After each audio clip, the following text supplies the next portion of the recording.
ప్రముఖ నటుడు పోసాని కృష్ణమురళిని పోలీసులు అరెస్ట్ చేశారు.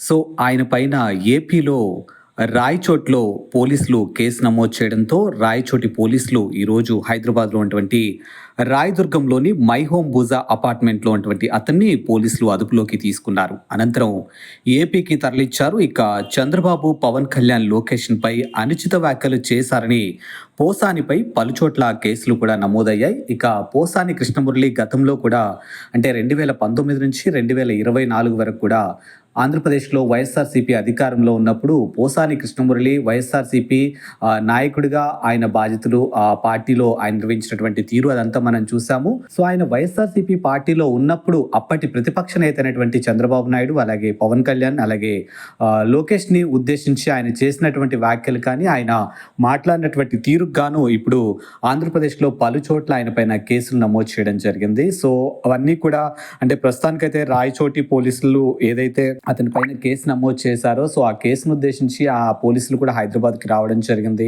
సో, ఆయన అపార్ట్మెంట్‌లోనే ఉన్న అతన్ని అదుపులోకి తీసుకొని ప్రస్తుతానికైతే ఏపీకి తరలించడం జరిగింది.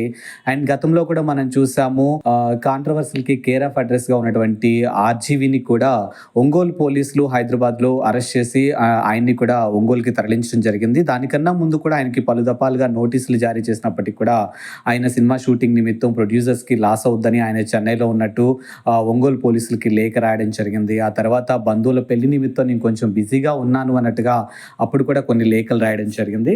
బట్ ఓవరాల్‌గా చూసుకుంటే మాత్రానికి ప్రస్తుతానికి ఆంధ్రప్రదేశ్‌లో కూటమి అధికారంలోకి వచ్చిన తర్వాత వైఎస్ఆర్‌సీపీ అధికారంలో ఉన్న టైంలో ఎవరైతే అనుచిత వ్యాఖ్యలు చేశారో అప్పటి ప్రతిపక్ష నేత అయినటువంటి చంద్రబాబు నాయుడు గారిని, అలాగే పవన్ కళ్యాణ్ గారు లోకేష్‌ను ఉద్దేశించి ఎవరైతే అనుచిత వ్యాఖ్యలు కానీ, లేకపోతే సోషల్ మీడియాని బేస్ చేసుకొని ట్రోల్స్ చేయడం కానీ ఎవరైతే చేశారో వాళ్ళందరికీ సంబంధించినటువంటి అంశాలన్నీ కూడా ఇప్పుడు ఒక్కొక్కటిగా వెలుగులోకి వస్తూ ఉన్నాయి.